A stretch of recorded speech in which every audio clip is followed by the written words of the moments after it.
And that's the moment I decided to become a supervillain. All right, this is Super Random. I'm LaShawn, and today we're talking about Clay Siegall. Now, I guess they're going to say the disgraced Clay Siegall. He's a CEO. And this is a story of a business person who had some prestige and, I don't know, just some status in his lane, and it all came crashing down. So when these things happen, I wonder sometimes what's going to happen after the story. Does the person go on a road to redemption? Do they make the comeback? Do they just wait it out? Do they already have enough money that they say, I'm going to tap out and it's all good, I'm just going to chill? Or do they become obsessed with being done wrong, or even be exposed for them doing wrong, and so then they go super evil and they become a supervillain? I don't know. Here's the backstory on this. So Clay Siegall is the CEO of Siegall. I think it's Siegall. They make cancer therapy related products, and this is a biotech company. Your boy Clay Siegall has a PhD in the area, so this is not a knucklehead. He has some education, but maybe he doesn't have some other forms of intelligence. Anyway, let's get into the story. So there's a police report. This is where some of this stuff comes from. Back in April 23rd, at his home, he was charged with a 4th-degree domestic violence gross misdemeanor. That's a lot. A 4th-degree domestic violence gross misdemeanor. What is 4th degree? I don't know. I had to go check out on these. Like, this is 3rd, 2nd, 1st, 5th. Like, I don't know. It just seems like there's a lot of levels to that I didn't know about. Anyway, so he's charged with a 4th degree domestic violence gross misdemeanor. And 3 weeks after the arrest, Siegall announced that he was, the company Siegall announced Monday that Clay Siegall was taking a leave of absence of the publicly traded company. And here's what the 911 dispatch call captured. The wife, Clay's wife, hits up 911 and says that her husband was hurting her and pushed her to the floor at the couple's 11,663 square foot home. Yo, I'm going to say that again. 11,663 square foot home. So you see these really fancy, super nice mansions. You don't know what's going on inside. Be safe out there. This house is in Woodway, Washington. This is a tiny little spot. I think this is like maybe 1,300 or so people. This is near a suburb called Edmonds in the Seattle area. And she told the 911, the wife, the 911 dispatch, she was afraid for her life, but she also said, please leave and go away. And separately, he'll go crazy. He's a public figure. So this is just a hot mess. But here's where it gets, TV show-ish, right? I don't know if this is a whole series, but maybe a documentary. This is wild. Police arrived at the front door. No, you know what this is? Maybe this is like a Dateline edition when, CEOs go wild. Police arrived at the front door and Siegall's wife was completely naked. The police records say officers observed abrasions on her forehead and knees. Another man who was at the home with his wife also called police and said he witnessed Siegall assaulting his wife. All right, so now we got a third person. What is this third person in there? Per the police report, both Siegall and his wife appeared intoxicated. The other man said all parties involved had sexual relations after going to dinner earlier in the evening. So this dude is out here swinging. He and his wife, the CEO, some unidentified third person, they go out to dinner.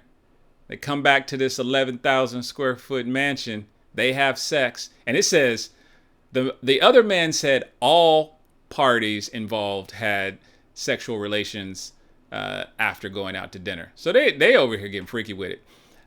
Siegall told police he never touched his wife. The police report said officers established probable cause for domestic violence and arrested homeboy. He was booked in the Snohomish County Jail.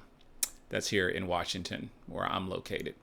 A summary of jail calls between Siegall and his wife show that a day after the arrest, Siegall thanked her for the possibility he may get fired and that she may have ruined his career. All right, so homeboy is on the phone, I guess from jail, saying, you done dropped the bag. Like, now with all your craziness, now we're not gonna have this money. And it just sounds so dysfunctional, right? And obviously he ain't living right. The next day, Siegall's wife went to the Edmonds Police Department and requested photographs of her bruises from the incident, according to a report from the officer who took the photographs. Siegall led the Siegall, this is the company again, their earnings call. This is a publicly traded company with analysts back on April 28th. So here's this timeline. This goes down on the 23rd. He still has the earnings call on May 5th. The company's board appointed Siegall's chief medical officer, Roger Danzy, as interim CEO. This is according to a regulatory filing. Siegall is 61 years old. He's denied allegations and informed the company that he is engaged in divorce. There's some other stuff here he's talking about. I have the highest standards. The company is like, we don't tolerate, blah, blah, blah. All that's just saving face. We don't need to get involved in that. People going to say what they're going to say, even if they're guilty. On May 2nd, a court issued a temporary protection order restraining Siegall from contacting his wife and from coming within 100 yards of the residence they share. So he ain't in that 11,000 square foot house now. He'd be on Airbnb, trying to get by. In her petition dated April 29th, Siegall's wife said that this is not the first time Clay physically assaulted me and that he was abusive emotionally and financially. I haven't heard of that one before, financially abusive.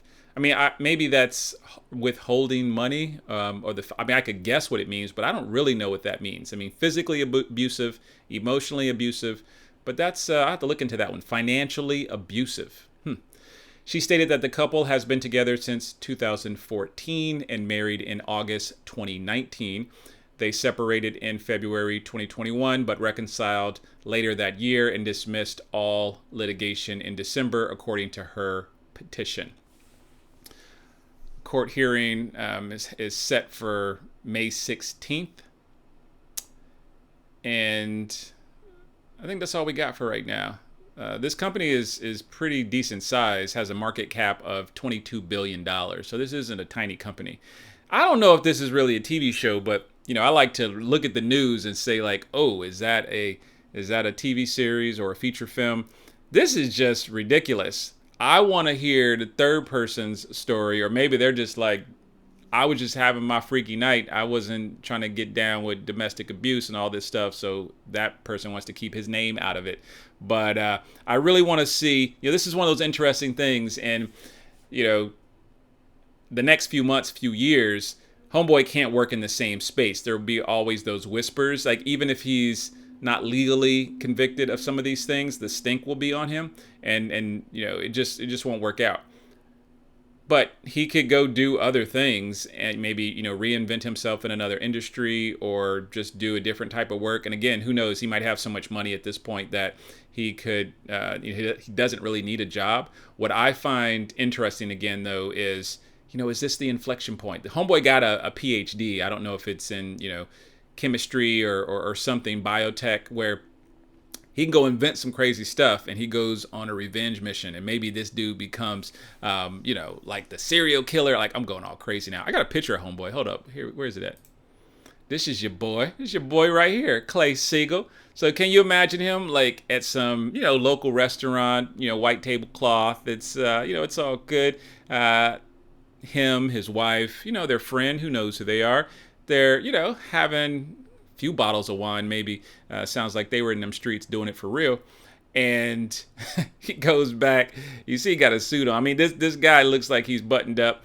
Looked like he got a pair of Warby Parkers on, and he is, he's probably positioning himself as an upstanding citizen in his community. Goes back to the house, he gets freaky. Again, that's you. Do what you want to do. That's not illegal. But then all this action pops off, and I don't know, bro. I got to tell you, maybe he's been living this way for years and this one just got way out of hand. I don't know why homegirl came back, after the previous points of abuse and the breakups.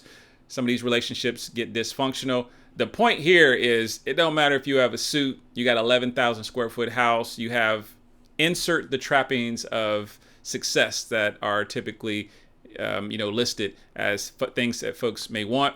Seems like homeboy had it and he was still ratchet. And so I like thinking about words we use in a very derogatory fashion and apply them to people we don't expect. And so I'm going to call this dude the ratchet swinging CEO. This is Super Random. I'm LaShawn, and we'll see what happens with this one. I'm going to check back in a few months and see where homeboy Carl is doing. Maybe he's working at a Carl's Jr. Who knows? See you soon. Peace.